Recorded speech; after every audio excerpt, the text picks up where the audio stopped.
अब आप ये समझिए कि 3 नवंबर 2022 को दुमका के स्पेशल पॉक्सो कोर्ट में हुआ है। ये तो माननीय कोर्ट में अब ये एक मजाक बन के रह जाएगा कि ये सारे बच्चे इसके नाबालिग ही हैं। स्वागत है आप सभी को। दुमका शाहरुख अंकिता केस का 3 नवंबर में सुनवाई होने वाला था हाईकोर्ट पर। तो वहां पर जो हाईकोर्ट में सुनवाई हुआ 3 नवंबर को, तो क्या कुछ पूरा अपडेट आप लोग इस वीडियो में देखने को मिलेगा। सुनवाई में क्या कुछ खुलासा हुआ है, क्या शाहरुख ने सच में अंकिता को जलाया था पेट्रोल देकर, या फिर असली गुनहगार को कोई और ही है, क्या है पूरा मामला, क्या है पूरा जानकारी, पूरा अपडेट, पूरा जानकारी, पूरा खुलासा इस वीडियो में आप लोगों को देखने को मिलेगा, जो कि एडवोकेट निशांत वर्मा आप लोगों को बताएगा। तो वीडियो को पूरा देखिए। दुमका झारखंड में जो अगस्त में शाहरुख हुसैन कांड हुआ था, पेट्रोल कांड नाम जब दिया जाता है, उसमें कल 3 नवंबर 2022 को एक और धमाका हुआ। जी, कोर्ट में एक ऐसी चीज हुई जो पीड़िता अंकिता के पिता संजीव कुमार सिंह को और परेशान करेगी भविष्य में।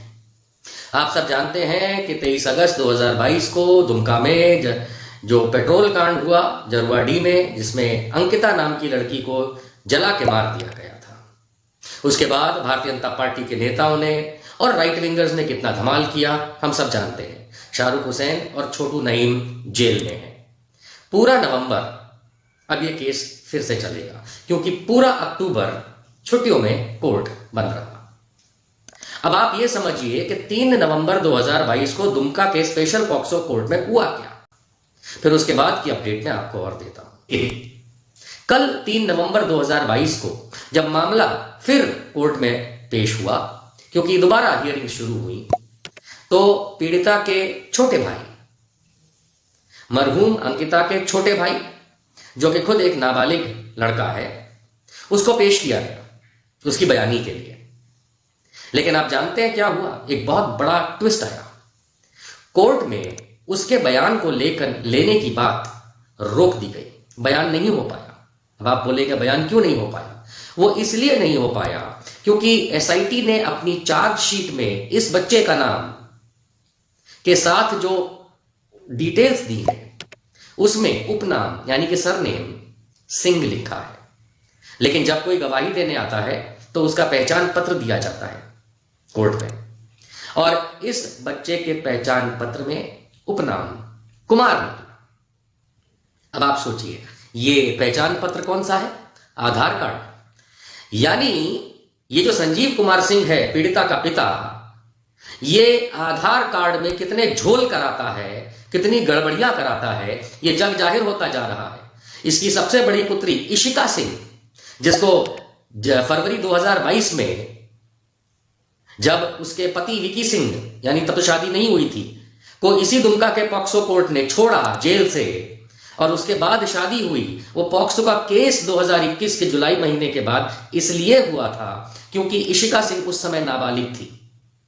इस समय जो अगस्त 2022 में पीड़िता को लेकर के पूरी बातचीत हो रही है, जिसमें कि वीडियो एविडेंस तो खुद लड़की कह रही है कि मैं बालिग हूं, उम्र बता रही है अपनी पूरा तारीख के साथ, लेकिन पिता बाद में जाकर के एक आधार कार्ड देते हैं एसआईटी को, और उसके हिसाब से वो लड़की नाबालिग हो जाती है। यानी फिर आधार कार्ड।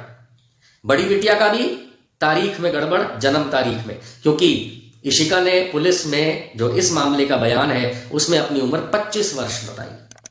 अंकिता जिसकी मृत्यु हुई, उसने अपनी उम्र जो बताई थी मरने से पहले एग्जीक्यूटिव मजिस्ट्रेट के सामने, वो 19.5 वर्ष की होती है मृत्यु के समय, और ये लोग पहुंच गए कि वो 18 से कम है। और अब जो सबसे छोटा बेटा है संजीव कुमार सिंह का, कल कोर्ट ने उसका बयान ही नहीं रजिस्टर किया, क्योंकि पहचान पत्र आधार कार्ड में नाम गलत है। यानी कि ये संजीव कुमार सिंह लगातार अपने बच्चों के आधार कार्ड में कुछ ना कुछ गलत एंट्री करवाता आया है, अर्थात भारत सरकार के साथ धोखा करता आया है। संजीव कुमार सिंह, ऐसी क्या जरूरत आन पड़ी कि आप अपने सारे बच्चों के आधार कार्ड या पहचान पत्रों में गड़बड़ियां कराते रहे? कहीं ऐसा ना हो दोस्तों कि अगर संजीव कुमार सिंह की इन्वेस्टिगेशन की जाए तो मालूम चला वो खुद नाबालिग निकले। ये तो सभी को नाबालिग बना के घूम रहा है। खैर, ये तो माननीय कोर्ट में अब ये एक मजाक बन के रह जाएगा कि सारे बच्चे इसके नाबालिग ही हैं।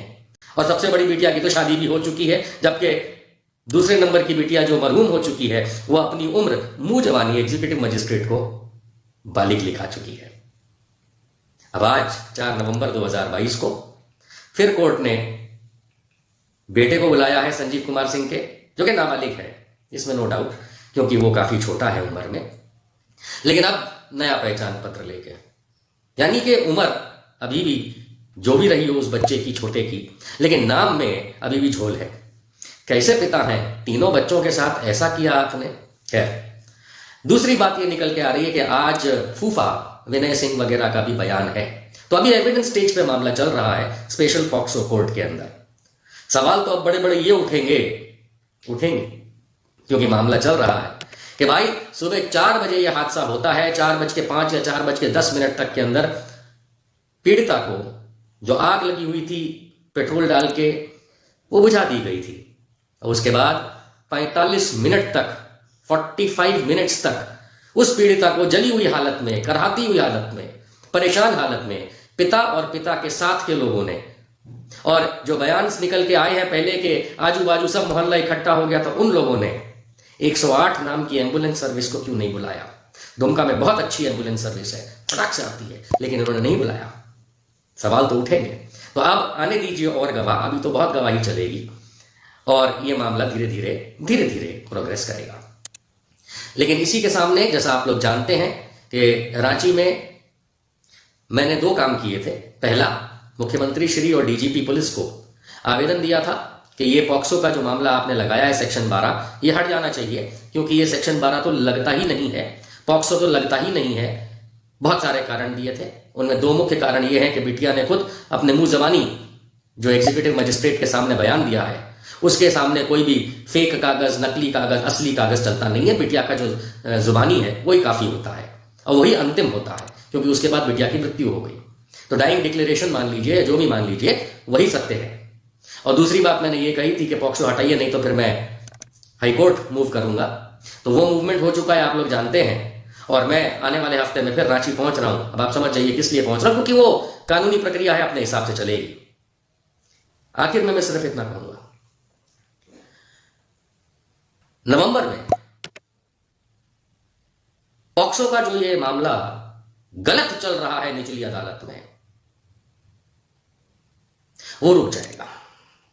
हाईकोर्ट रोकेगा या सुप्रीम कोर्ट रोकेगा, मेरी तो कोई औकात नहीं, क्योंकि गलत चल रहा है। Thanks for watching. मैं हूं शरीफुल शेख। ये वीडियो में अगर आपको इन्फॉर्मेशन मिला तो वीडियो को लाइक कीजिए और ज़्यादा से ज़्यादा शेयर जरूर कीजिए, और इसी तरह की खबर जानने के लिए चैनल को सब्सक्राइब कीजिए, पेज को फॉलो कीजिए और देखते रहिए सच झारखंड टीवी।